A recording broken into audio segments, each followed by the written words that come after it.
Дамы и господа, леди и джентльмены, подростки, отростки и дети, которые еще двух слов связать не могут, но уже пялятся в телефон, лишь бы не доставать родителей. Я рад вас приветствовать на нашей очередной премьере Феллини театра. Дурачок! Тащи занавес! Где-то высоко в горах, когда я был маленький, пока лилось вино и мама готовила нежную сулугуни, я лежал в прохладной траве и размышлял о космическом будущем. Ночами я смотрел на звезды и представлял, как покину эту землю. Днями взахлеб читал научную и не очень фантастику.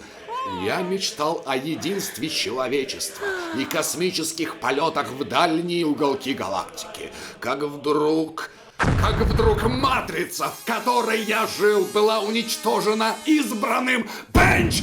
Бам-бам-бам-брам! Дети, закройте глаза! Кругом война! Кишки! Кровь! Мясо! Запчасти! Ты дышишь!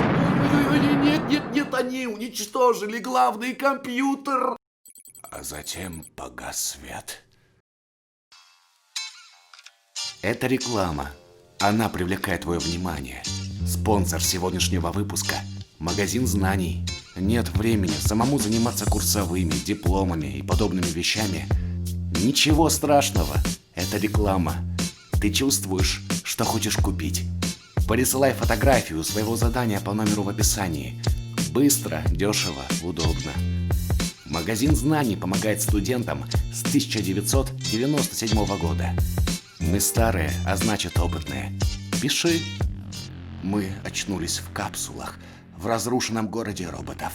До нас не сразу дошло, что вся наша жизнь была симуляцией, и вина больше не будет.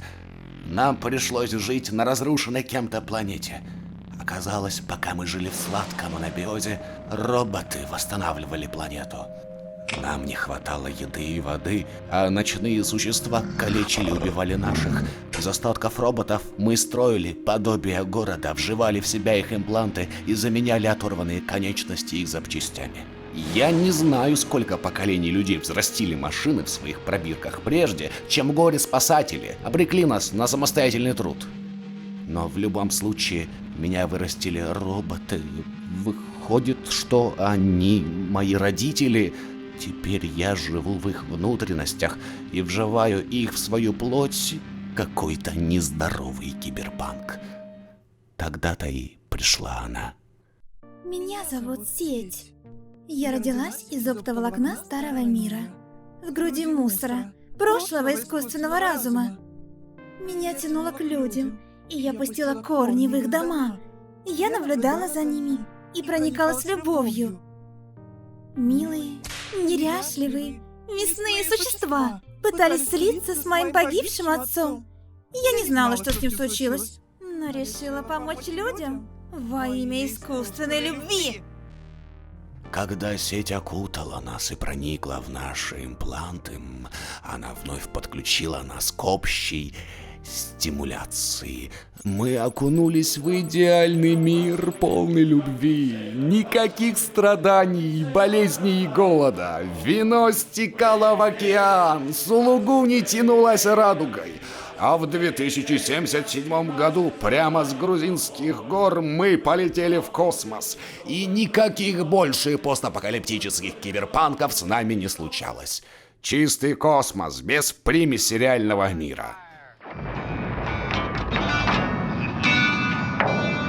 Афганистаном колонизирован седой Меркурий.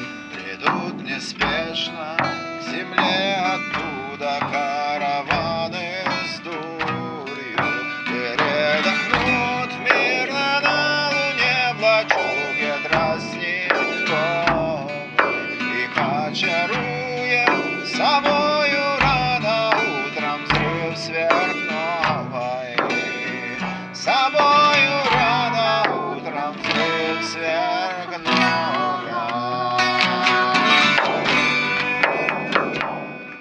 Вот Вот и еще одна премьера подошла к концу. Наша театральная труппа прикладывает массу усилий для создания этих представлений. Поэтому, если вам понравилось, то ставьте дизлайки и быстрее отписывайтесь. Что? Что? Не тот текст? Ах ты ж скунс пустынный, я не это хотел сказать. Ставьте лайки, подписывайтесь.